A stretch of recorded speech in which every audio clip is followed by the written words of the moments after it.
Seen in the headlines that Donald Trump's son has officially met Cristiano Ronaldo. So I don't know if you guys have been seeing this, but Cristiano Ronaldo has just been to the White House. The White House, obviously, being where Donald Trump spends most of his time, and where apparently Barron Trump also spends some of his time as Donald Trump's son. So we've had a video that's been doing the rounds. You might have seen it. I'm going to show it in a second. But the video is all about Trump's son and could he actually go pro? Could Trump's son, actually become a professional footballer? Because we've heard that he likes football. He loves football. He loves football. He loves soccer in America. So I'm about to play a video, and you guys can have a look. By the way, welcome YouTube Noah. Welcome one who knocks. What's up? We're about to watch this video of Donald Trump, son. Could he go pro? Let's see. Let's paint some context here, and let's see what it is that I'm talking about right now. So here is the video. Could Barron Trump go pro? Barron Trump is a long-time soccer lover, going from Arsenal fan to player for the DC United's under-12 and the Arlington Soccer Association. Okay, Arsenal fan to DC United under-12s. DC United is a MLS club. Okay, plays in the highest level of American soccer. DC United under-12s makes sense. Washington DC United under-12s. Okay, so good team. You'd expect so, at least, if it's a real DC United. Association's under-14 teams. The now 18-year-old stand Arlington Soccer Association under-14 teams, which Arlington, I believe, is in Virginia. I've been to Virginia. Shout out to the DMV people, Virginia. So Arlington, I guess that's maybe the association, the governing body of this of the area in Virginia. Stands at a whopping 6 feet and 7 inches. Big thing. He stands at 6 feet 7 inches, which is massive. Huge for a footballer. Okay, if you have this kind of height as a footballer already, you are already standing out because people are just looking at you, looking at your height, looking at how tall you are. They're already thinking he should be a basketball player. What's he doing on a football pitch? He should be a basketball player. But already that height's going to give a major advantage because there's certain attributes in football which just stand heads and shoulders above the rest, literally. One of those being your height, because immediately you have a size advantage over your opponents. If a ball comes in, okay, you look at Voltamade, never pronounce his name right, the new Newcastle striker. I think he's 6'5", something like that. Okay, maybe a bit taller, but if aerial balls come, then who's going to be the first with their head? If a good cross comes in, it's obviously going to be him, right? So that's a huge strength of his already. And we've even had a player, Brandao, 6'5". You might have seen his journey on TikTok as well, YouTube. Brandao, big OG, train effective player. He came to the house. I met him. He watched the 100-day challenge that I did back on YouTube back in the day. 6'5" guy, massive guy. And you think, just put a ball in the air, get his head on it. It's a winning advantage for any team. So this is a huge advantage. The other being speed. Speed is a huge one as well. You look at Traore. Have you guys seen the story about Traore? Literally put baby oil on his skin, so he can get through and get past opponents quicker. Okay, so that's Traore. Now Trumpy, and commands the field as he storms past players much. Whoa, guys, he is huge. Look at him. Right? Can you guys see what I'm seeing right now? Like, he's massive in the center of the field here compared to all the other players. So there you go. His match highlights display a good first touch, close control dribbling in tight spaces, and a strong. These are only like 1, 2, 3 second clips that we at Train Effective could find online. But I mean, if I just replay this, in the couple of seconds that you can see he drops the ball. The ball drops out. Comes to him. Display a good first touch, and the touch isn't bad. Like, he looks like he controls it with his left, puts it on the ground quickly. Close control dribbling in tight spaces, and a strong left foot. However, less is shown of him using. Could be something. using his aerial advantage, and if he was to do so, he could be likened to legends like Peter Crouch, who also stood at 6'7". We think Trump could benefit from the aerial workout, which will help with his jumping, coordination, and heading abilities. However, he's now started college at NYU, suggesting an emphasis on his education over soccer pursuits. NYU does have good soccer teams, with both the men's and women's teams competing in NCAA Division III. Will we see his college soccer debut there? Division 3, NYU. I thought NYU was like Division 1 because I just heard it so much. I thought it's this big university. I thought it'd be Division 1, but okay, Division 3. So a bit of a smaller college then, that doesn't have so much of a sports focus. But yeah, Division 3, is it the top league in America for the college age players? No. You got NCAA Division 1, Division 2, Division 3, and then you got all these NAIA, you got Christian, like you got all these kind of things. I've been through this process, but NCAA 3 is the lowest college division out there, where you have players playing, but the Division 2, Division 1 teams are definitely on average better than the D3 teams. So is it the best? It's never too late to improve. No. So that's how we're trying to answer the question here today. Can Donald Trump's son go pro? Based on this initial assessment, what do you guys think? What do you guys think based on this initial assessment? Can Donald Trump's son, Barron Trump, go pro? We got Callum O'Keefe saying, yes, let's go, but I don't think he's talking about Trumpy. We've got Big Programming saying, how important is height, do you think? What's the bare minimum? Wow. So we'll touch upon this question. By the way, he's 6'9", not 6'7". Okay, got ya. He's really huge. Yes, he is. And Kai, we'll get back to you on that, brother. He could, but maybe he's too big. Okay, so what's the minimum height and when is too big? So we've done a video on this. There are plenty of professional 5'5" players. I think we actually did a video about this, about the shortest professional players. The prime example that you guys all know is Lionel Messi. Okay, Lionel Messi famously had to take growth hormones. He famously had to take growth hormones because his development wasn't as fast as people wanted. I don't know if it was a club that thought his development wasn't fast, or whether he just needed to literally take growth hormones, whatever case, whether he wanted to be a footballer or not. But obviously, Leo Messi is a great one. Let's have a look about who are the shortest players, the shortest professional players. By the way, the basketball players one is also very interesting. So who do we got? The shortest pro soccer player now and throughout history. So if I look on my screen at the moment, meet the shortest active soccer player in the world. Okay, who's this? We've got Elton Arabia. So Elton Arabia, I'm not sure what his thing is here. What is he saying? Pretty short. I don't know what his height is here. Guys, let me know in the chat if you guys know who the shortest player is. Will I be attending any games for the World Cup? I might be. Stay tuned. But yeah, Leo Messi, 170 centimeters. We got the shortest women's professional soccer player, which is Avel Chitundu of Zambia, 140 centimeters. Joe Allen for Wales was a good one, 5'7". So he was a shorter one. Alexis Sanchez, 5'7", also one of the shorter ones. Who else do we have? Ooh, Ryan Fraser.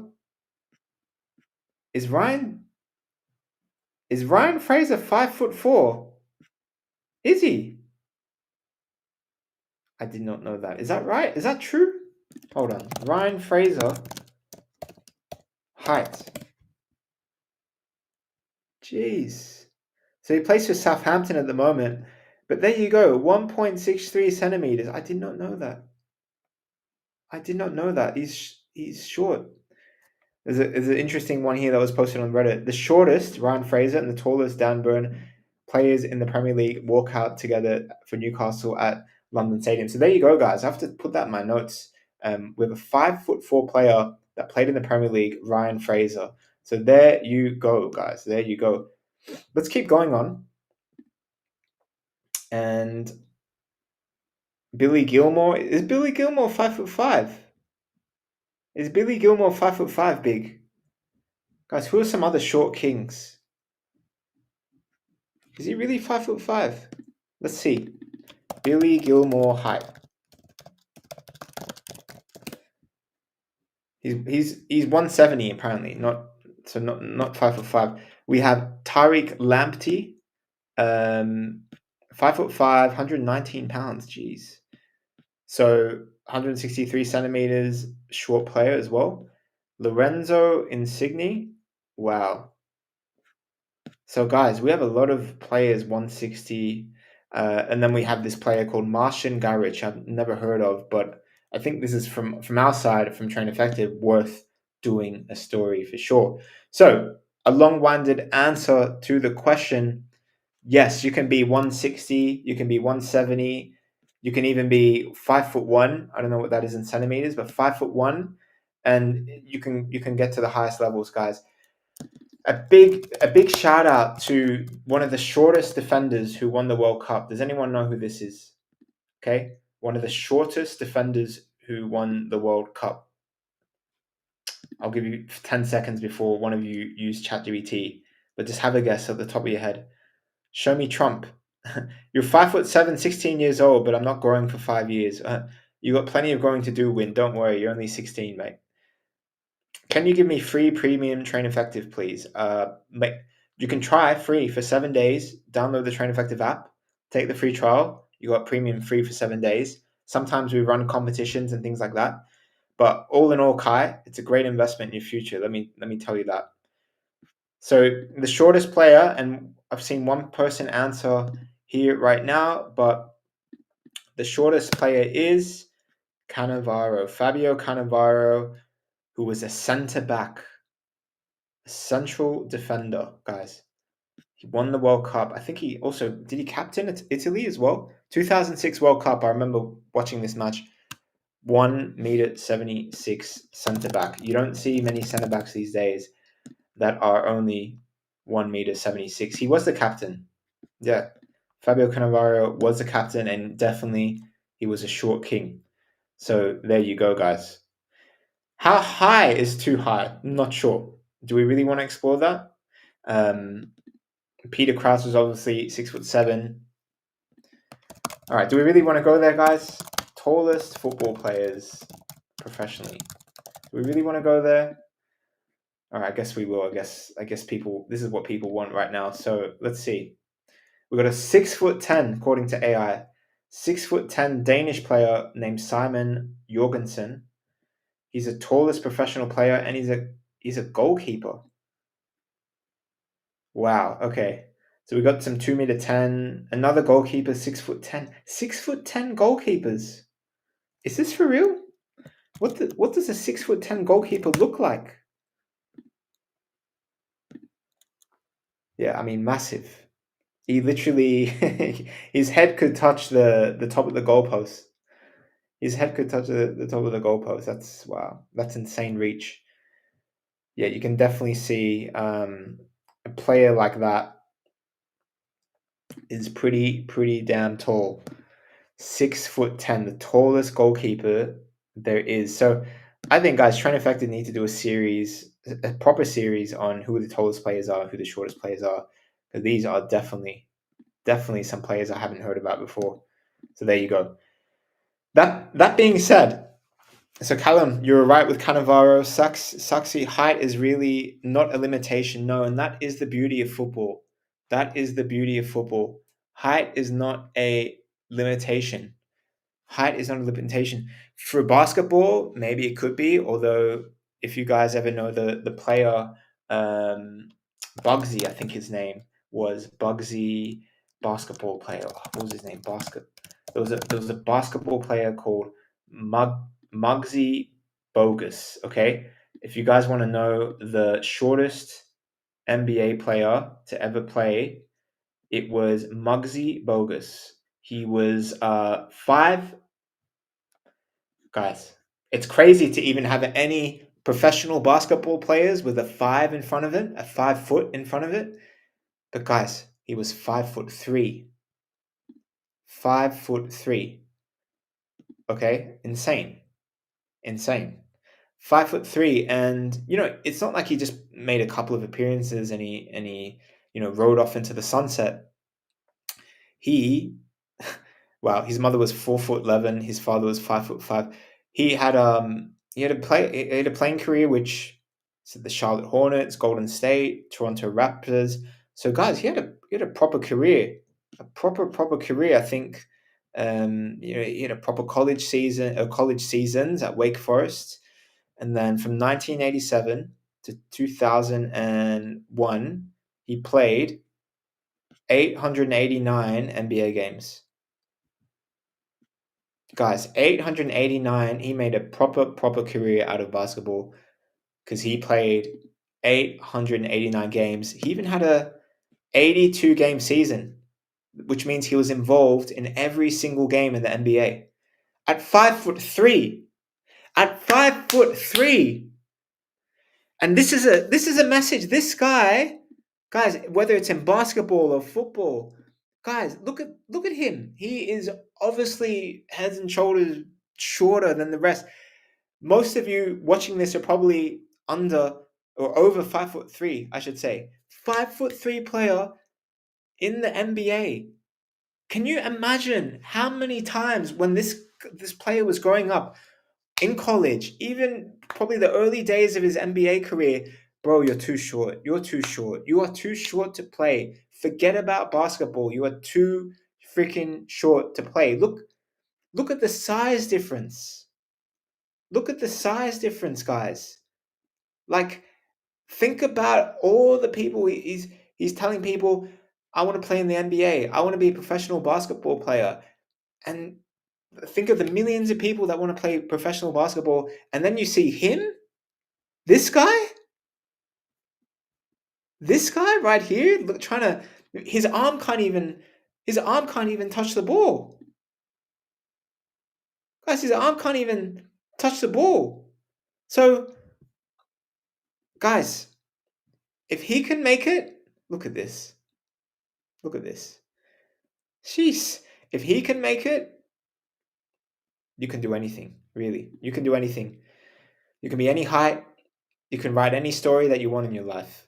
He is proof. He's living proof that literally someone who just literally didn't take no for an answer, literally whatever judgment he was going through his youth, people were like, you're not going to be a basketballer? Watch me. And he played over 800 games in the NBA, including, I saw there, at least two 82-game seasons, meaning he played in every single NBA match. So this is a player that was needed. Okay, this was a player that was needed in the squad. He wasn't just some sort of player that make an appearance every now and then, every 10 games or something, because whatever, he's short, so it's cool. No, for entertainment value, no. Short king, amazing. So when it comes to Donald Trump, can he be a pro? Donald Trump's son, Barron Trump.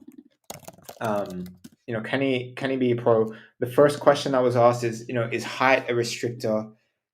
Does that put him as an advantage?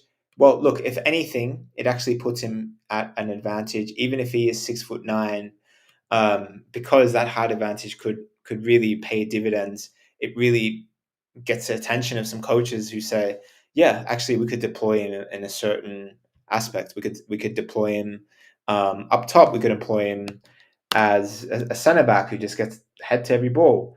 But if Peter Crouch was a football player, okay, then Barron Trump could probably be a football player just on his height alone. Literally, put him on as a substitute last minute of the game. See if he can get his head on it. Maybe he just has to be good at heading. Yeah. But all the other stuff, guys, we talk about the college pyramid. One of the things mentioned there, he started going to NYU, but possibly playing college level, possibly. Now, I'm not sure if he did play college college level, like if he's actually played or not. But if I do college pyramid soccer USA, I can see we can just go through it real quick. This is not. We'll go college pyramid. Let's say the college NCAA pyramid. All right, let's see what we got here. College soccer pyramid. So you can see this is not the best photo. It's not the best photo, but I think trying to see if there's anything else that's college. Maybe this one. Yeah. All right. We'll just use where did it go? We'll just use this college pyramid that I got at the moment here, and it's a college soccer pyramid. Would you agree? And we got the NC. We have a pyramid, picture of a pyramid, and we have NCAA one at the top, NAIA in the middle, and Division Two, NCAA Division Two in the middle, NCAA Division Three, NJCAA, which I believe is the junior college league for junior colleges in America. So you got that, and then you have the NCCAA, which I'm not sure what that one is, but there you go. That is the pyramid, and then when you look at Division Three, supposedly it is a bit lower. So you think to yourself, if you really wanted to do it, if you really wanted to make it, he has to go a few levels up. He has to try, see, can he play a bit higher just to test himself a bit more. So yeah, that's a big one, guys. College soccer for Barron Trump. It's good. Hello, Wicked Digger. Hello, the Suxy J effect. His dad shouldn't stop him if he wants to. No, his dad shouldn't stop him if he wants to. Callum says, I don't think he'd be able to be a pro footballer from his dad being the president. So you don't think he'd be a pro footballer with his dad being the president? Guys, there's something about connections you should also know about. If Donald Trump or Barron Trump was really like, hey, I really want to play professional football, I'm sure he could. I'm sure, with the links to Saudi Arabia and all this stuff. Is that literally? I got a picture. Is that Cristiano with Donald Trump? Or is this AI? Is that AI, guys? Tell me in the chat if this is AI. So we had Donald Trump literally go. Oh, yeah, here we go. Donald Trump, Cristiano, the White House. So yeah, guys, Donald Trump has a affinity to soccer. There's always pictures with him with Infantino, the FIFA president. Barron Trump is a big fan of Ronaldo. I'm sure that he met his hero today. Hey, if Barron Trump was like, hey, I want to play professional football, I'm sure in Saudi Arabia they would give him like a couple of minutes on the field, just as an entertainment thing, you know. I'm sure they give him a couple of minutes. And even if he really wanted to pursue a career, I'm sure a professional team would sign Barron Trump, because imagine if Donald Trump came to your second division Polish game or your Saudi Arabia game. Imagine if Donald Trump flew to Saudi Arabia just to watch his son Barron play. Imagine the amount of publicity, the amount of money, the amount of tickets are sold to see Barron Trump play. So in certain teams, in certain countries that these days in a social media world want that attention, could Barron Trump do it? Yeah, he could play professionally even if he had no skills at all. That really is the answer to the question. Fundamentally, like technical tactics, all this stuff that we've seen from the short clips that we've seen of Barron Trump. Okay, I'll play it again. Could Barron Trump go pro? Barron Trump is a long-time soccer lover, going from Arsenal fan to player. He's an Arsenal fan, DC United, Arlington Soccer Association, playing some futsal here. He's over 6'7". Apparently, he's almost 7 foot, 6'9" now. And he obviously loves to play. He's got a touch. He might have a good first touch. He looks like he probably can control the ball. He's got a left foot that at least he can shoot.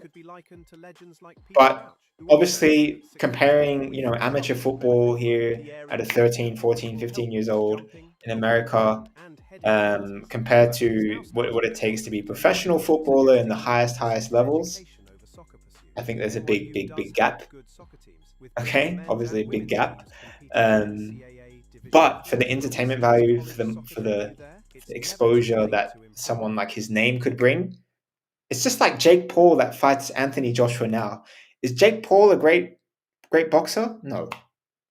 I mean, he could be. Maybe he's still proving himself. But when you compare Jake Paul to boxing royalty, he fought Mike Tyson, the old man in Mike Tyson in his 50s. So someone like Jake Paul these days, YouTube boxing. Okay, it's a YouTuber versus Anthony Joshua in December. Anthony Joshua, one of the best boxers.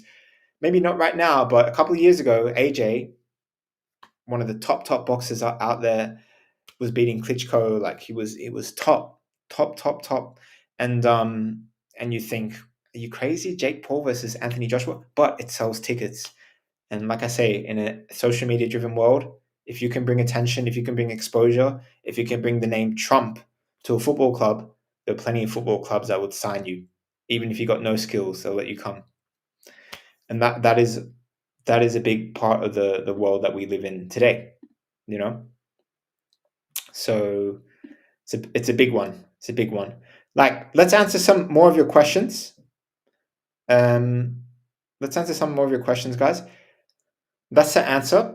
Could Donald Trump's son go pro? Yes, he could go pro even with no skills. Yes. So who do we got? He actually snapped with Trump. He looks a bit slow with these lanky legs. Mike Tyson held back. He could have cleaned the ring with Jake Paul. Yeah, maybe we'll never know. We'll never know. And hey, yeah, that's the thing about boxing. Thing about football is it's a team sport. So maybe if Barron Trump was in a team sport environment, he really get exposed. Um, the same if Jake Paul was playing in a team and he decided he wants to be a professional soccer player, he'd probably be exposed really quick. But yeah, that's the difference between one-on-one fights and a team setting.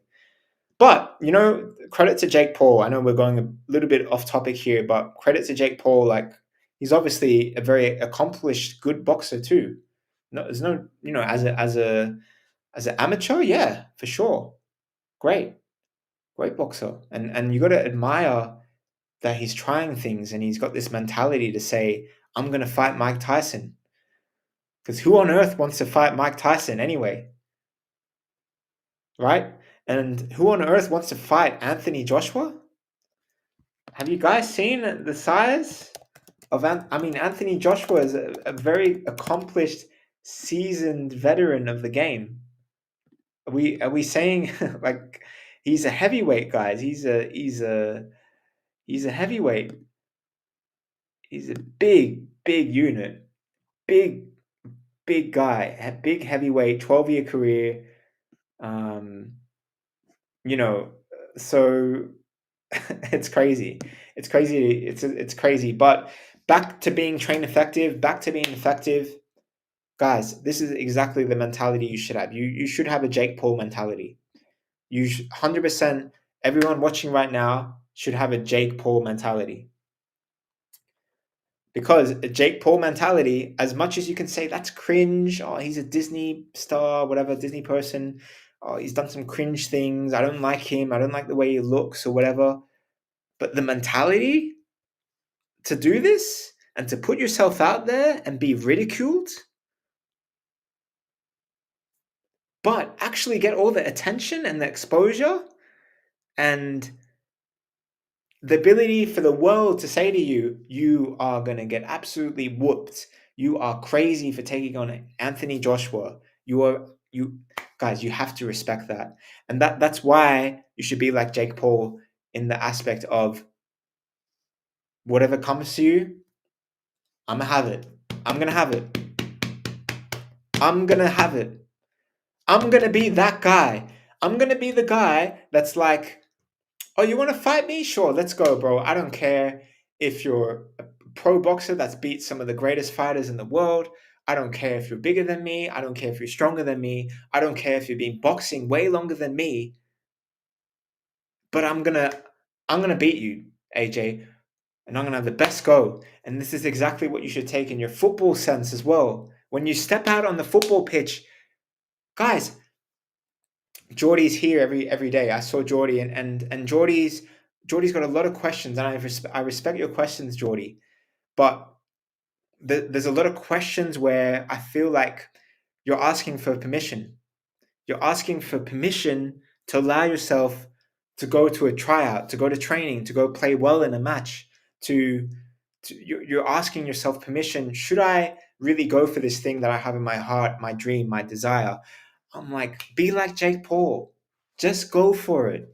You got nothing to lose.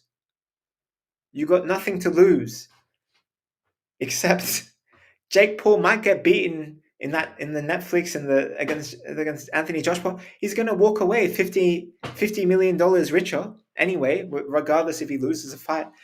But even if there was no money involved, the fact that you could say, I stood up to Anthony Joshua, I stood up to all these other professional boxers, professional fighters, and I come from a Disney background, and this is what people boxed me in to. No, that's why be like Jake Paul. I never thought I'd hear myself saying that, but mentality and bravery, just go for it. Sophia Cespedes, good to see you again. Chris, absolutely respect it. It takes a lot to what he does for sure. Yeah, 100% Chris. Sophia says, what is this question? Could Donald Trump's son go pro? He's a fan of Cristiano. I don't think he wanted to go pro. Hey, he did want to go pro. Just skip earlier into this video, into this podcast, Sophia. You can see actually. So you know what? I'm not going to put words in his mouth. I don't. He hasn't ever said he wants to go pro, but we were making an assessment. Could he actually go pro if he wanted to? And yes, we could. He could. Not on a skills level, but just on an entertainment value. Yes, he could. Chris says, I've been running up and down the stairs at work today. I have a match tonight. I'm excited. My kids are coming to watch me play tonight. That's amazing. That's bellissimo. That's amazing. To have your own kids come watch you play. That must be an amazing feeling. Hope to experience that one day as well, Chris. Matter of fact, I'm not going to give any hints away, but there was a good reason why I was away. I wasn't on this podcast for a couple of days. And there's a great miracle that happened in my life, and that might relate back to what you were saying there. So I do look forward to experiencing that moment one day. Thank you, Sophia. First touch football training. Yes, Chris is first touch football training. So yeah, guys, I have to respect Jake Paul. Keep your questions coming. Keep your questions coming. I'm gonna get to them right now. This is the Train Effective podcast, Train Effective 30 Days of Dedication. We are on day 11 today, and we'd really love to talk to you guys over these last couple of days. Big Programming says, I generated a really well-versed football training program from ChatGPT. It has microcycles, mesocycles, all of that, plus directly cited from a professional academy's routine. Do you think it could work? Do I think a training schedule generated from ChatGPT could work? Yes and no. I think yes, because if you are a seasoned player, you've already been playing, and you know what your strengths and weaknesses are, and you have some knowledge, at least some basic knowledge about the inputs on what to create and what to put in a schedule. Like, you know about the correct training load. You know, you're not going from 0 to 100. Okay, 0 hours from training to now, 20 hours of training a week. You've actually been playing for a while. And you're aware of your strengths and weaknesses and what you should be working on. So in that schedule that's reflected, then yes, I think it could work. But I think it might not work. It will not work the way you intended if you don't have self-awareness. If you're not putting in the inputs you're not putting the inputs in ChatGPT. These are my strengths. These are my weaknesses. This is what I want to work on. This is what I've been training at the moment. This is my current training load.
So I feel like Geordie says, I feel like there's so many academic and athletic things I have to commit to in such a short period of time, and I don't know what to prioritize. What should I do? It's a great question. Um, well, first of all, everyone has a limited amount of time. I think if I was to answer this in about, I'll give you the 1 minute answer of this. This is what I would do. Okay, Geordie, I would have a piece of paper, and I'd write down on that piece of paper 168. Okay, 168 hours is how many hours you have in a week. So that's 24 hours times 7 days. Okay, so 168. Now break down your time. So let's say you spend 60 hours of sleeping. Okay, that's 8 to 9 hours, 8.5 hours of sleep a night, which is a good amount of sleep. Okay, 8.5 hours of sleep, that's 60 hours. Then 8 hours for eating, hygiene stuff, having a shower, brushing your teeth, eating, drinking, uh, hygiene, like all this kind of stuff. 8 hours, okay. That leaves you with 100 hours, 100 hours to do whatever you want to do. Let's say now you have 10 hours of commuting a week. Okay, so you're a sophomore in university. Okay, so 8.5 hours of sleep is fine for a university student that's doing a lot of athletic things. 8.5 hours of sleep, hygiene, 10 hours of commuting, which, by the way, these days you can actually listen to podcasts, you can read things, you can actually make the most of that time commuting if you're taking a bus or a train or whatever. Okay, but let's take 10 hours out for commuting. That leaves you with 90 hours, Geordie, 90 hours to do whatever you want to do. 90 hours. So, Geordie, just think about that. You have 90 hours to do whatever you want to do. A full time job for most people is 40 hours. So, let's say your academic pursuits, 40 hours. That leaves you with 50 hours a week to do whatever you want to do. So, Geordie, I would actually get off this stream. Okay, I mean this in a nice way. Maybe don't go on this stream as much. and but I know this is for your football development, so I'm saying more like maybe you should get off social media or get off the things that really don't benefit you to your goals at all. And after your academic pursuits that are 40 hours a week, use a 50 hours a week to think, how many hours do I need to do this, and this, and this, whilst having 20 or 30 hours a week of chill time. Okay, so think about it that way. Think about it that way. Just break down your hours on a sheet of paper. I listen to podcasts all day. Yes, love that. So yeah, that's Geordie's question, guys. It's like 168, break down your hours after sleeping, after hygiene stuff, eating, after doing your commuting, you're left with 90 hours. Give yourself 2 or 3 hours at least. Okay, 3 hours a day just to chill, do nothing. Like 3 hours to read a book, like read a non-fiction or read a fictional book, watch a movie, just chill, play FIFA, whatever it is. Okay, if you leave 3 hours a day, that's 20 hours a week of chilling time. So if you've got 90 hours to do whatever you want to do after all the necessities and 20 hours of chilling, which leaves you with 70 hours, 70 hours, divide your time this way. 70 hours is, what is that? It's 10 hours a day. 10 hours a day. Stay focused. I did that. Big Programming said I did that, but I took 24 hours instead, and it made me realize how much I could do and how I'm just wasting all my potential. Yeah. Yeah, one of my first like articles I ever wrote is and I'm gonna try and find it right now because it was one of the most like popular articles I did. I can't find it. But it was called like Why FIFA is Killing Your Career. Okay, why FIFA or EAFC as it's called now, why it's killing your career. And I explained in this article that I myself, as a 16, 17-year-old, I was playing FIFA about 15 to 20 hours a week.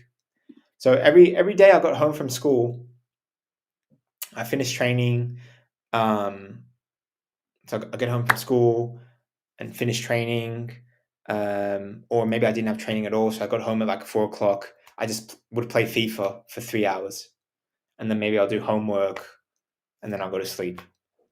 Okay, so I wasn't taking football seriously yet.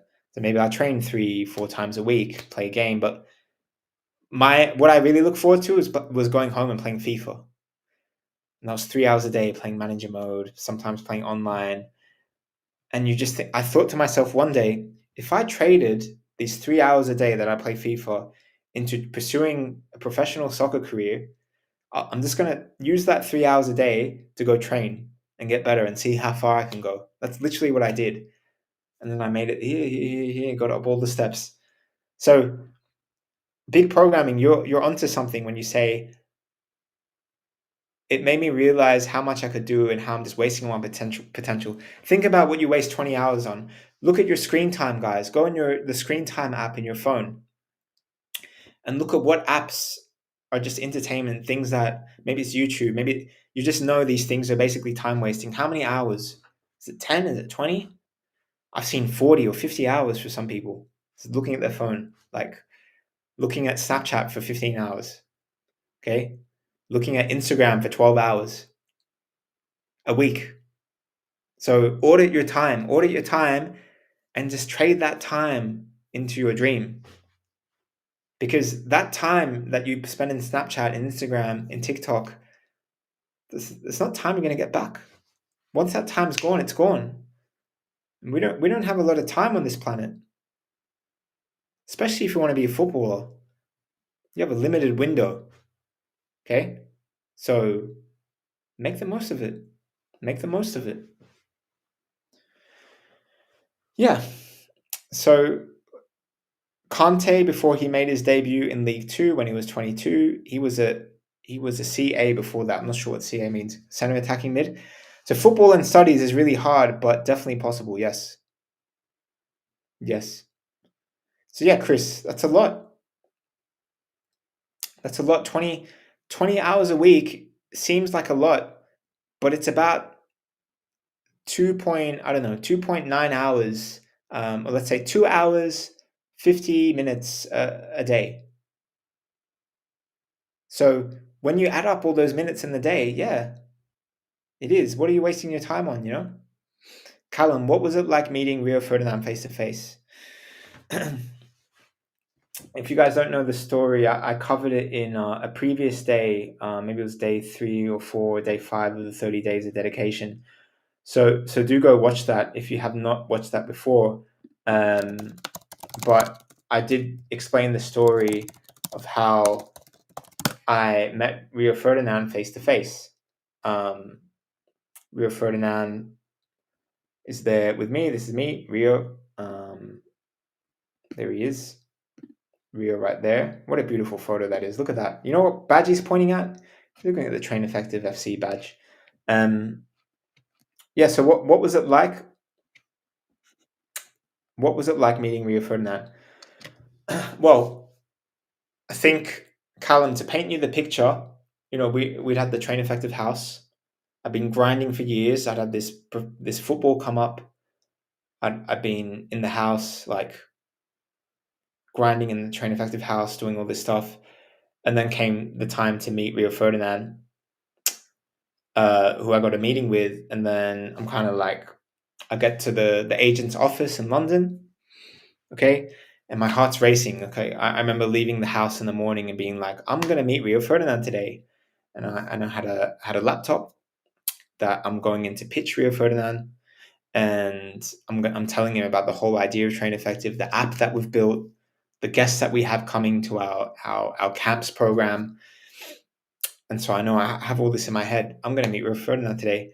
But I knew that this was the right guy for Train Effective. So I'm sitting at the table waiting for him.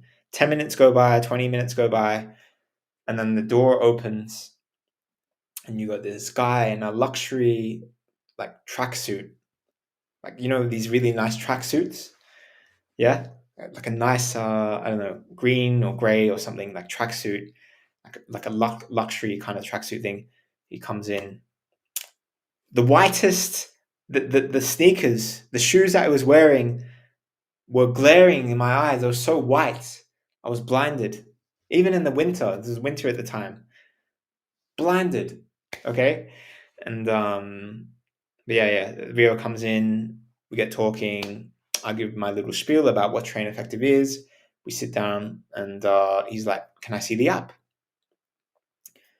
And so this is a real rags to riches story, guys. This is why I support all you guys in your journey. I had my cracked iPhone. I didn't buy a new iPhone for this, even though I knew I was going to meet Rio Ferdinand. I still had a cracked iPhone screen. So I wasn't expecting that he'll be like, "Show the app to me." Okay, maybe we'd show it on his phone. But he was like, "Show the app." So I'm like, "Sorry, I got a cracked screen." All good. Cracked screen, show him the app, show the training scheduling feature of the app, show the workouts on the app, show the leaderboard in the app. And then he says, "Nick, stop it right there, stop." And he says, "I love this. I love this. This is something I give to my kids. I love this." That's what it was like meeting face to face, you know? Um, that's really what it was like meeting. And yeah, it was a surreal moment for me because I'd grown up watching Rio on the Premier League, watching Manchester United, one of the greatest defenders of all time. I always knew that he had his eye on doing content and doing businesses and stuff. So I thought, oh, he's going to have a real interest. So yeah, it was a really surreal thing. At the same time, it felt right because I knew what we were doing at Train Effective was right, and I knew he'd loved something like this. So it was just a match made in heaven, really. Match made in heaven. Big programming. Conte was a chartered accountant. Was Conte a chartered accountant? Really crazy. Do you think he'd ever go to a Train Effective camp? It's hard to make that promise. We've had other professional players come to Train Effective camps, but you always have to think that professional players, legends, they've got huge busy schedules, and London is also a really big place. So where we do our camps in North London, north of London, you got to think people that live in different parts of London, they might have to travel 1-2 hours one way to get to where we train. London's huge, right? Okay, it's like, and we don't do camps right in the middle or the center of London because that's just unreasonable. It's unfeasible to do that. So, is there the possibility? Yes, as is with other professional players. The feasibility in the summertime, that's something else. We always have to check. We always are talking to players all the time. Hey, can you make an appearance? But that's that's why agents, that's why they have managers to really manage their schedule and see, can they carve out 3 hours of travel time and a 1 hour to come and talk to the players. That's half a day for them, okay, already.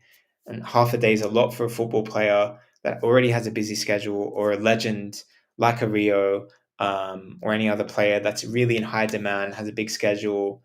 And it's something we always have to toss up and weigh. But yeah, it can definitely happen, as it has happened before. All right, guys, we'll answer like one or two more questions and then we'll wrap this up.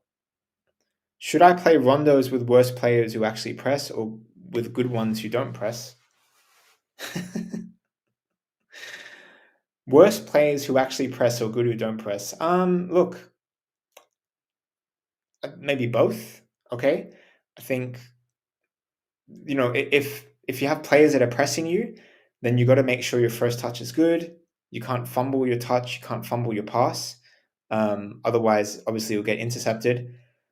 With those that are good that don't press, well, they might play faster passes to you, better passes to you. I would probably go with the worst players, just because I have an actual feeling of pressure. There's someone running towards me. I have to take a good first touch. So that's what I would say. When making runs as a winger, how do I call for the ball properly? Because when I do, my teammates barely notice my runs and calls when I'm in better positions to score most of the time. Yeah, so this is the classic, "Hey, Johnny, pass the ball, pass the ball." And Johnny's looking down and he shoots the ball and he misses. Even though you were in a better position on the right and had a clear goal scoring opportunity, Johnny wasn't listening, or he wasn't looking up, and he doesn't see you. Um, Soxy, what do you do in this situation?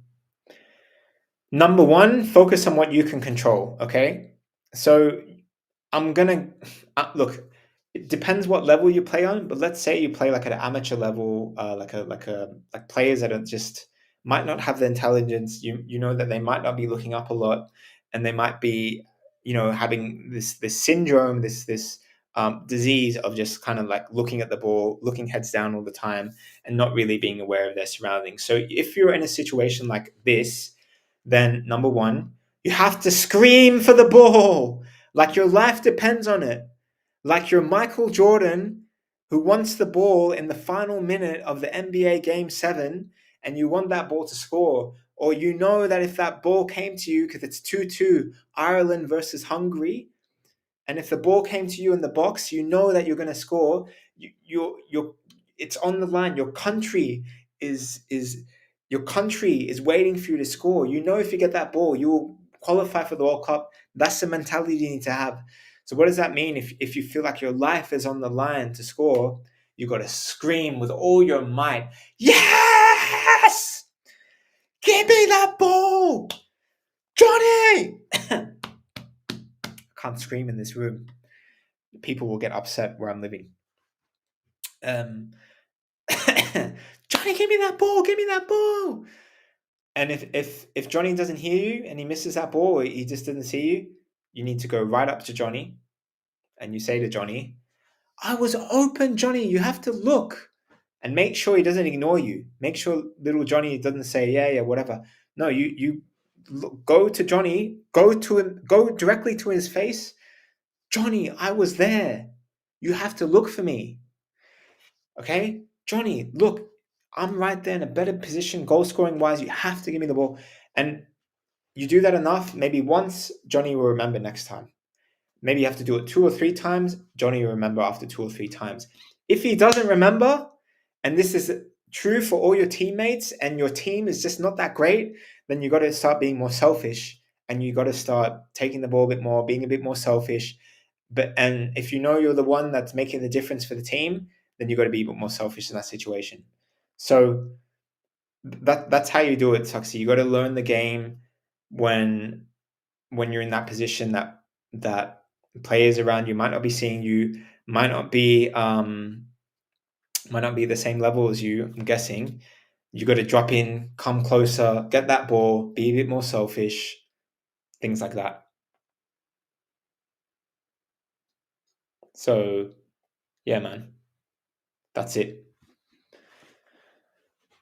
Yeah, and talk to them before the match as well. And if there are regular players, 2 or 3 or 4 players that you know that they're not looking up, they're not giving you the ball, talk to them before the match and say, "Hey, look, I'm going to be in this situation, this position. Look for me," and they should look for you. They should look for you.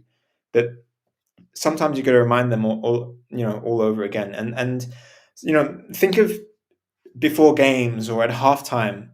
You see a lot of players talking to each other, right? You have a one-on-one, they're going like this. "Hey, when I get this," what they're saying is like, "Hey, if I get the ball in this position, do that overlapping run. Or if I get the ball on this position and I make this signal, okay, then make sure that you give me the ball first time," or whatever it is. They're just giving these little signals, these little cues for each other. Okay. All right, guys, we're going to call it a day. This was the day 11 of the 30 days of dedication. We talked about, could Donald Trump's son go pro? That's how we kicked off today, but then we got a lot more into your questions. So I hope you guys really enjoyed the live today. This is only day 11, so we have a lot more time to talk about things too. So Callum, can we talk about the World Cup qualifiers draw tomorrow? Yes, I'm sure we can. Chris, it was good to see you as well. But yeah, guys, I think you're welcome, Chris. We'll see you guys tomorrow and do another 30 days of dedication. And also to end this, guys, Black Friday sale is happening now. So traineffective.com. This is the best time of the year to go to our camps, to sign up for the camps. If it's ever been on your mind, I want to go to a Train Effective camp, this is literally the best time of the year, just before Christmas. We got limited spots for discounts.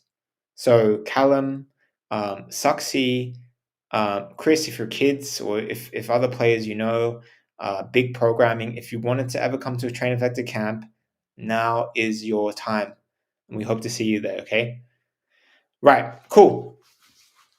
Gracias, obrigado, and see you guys tomorrow.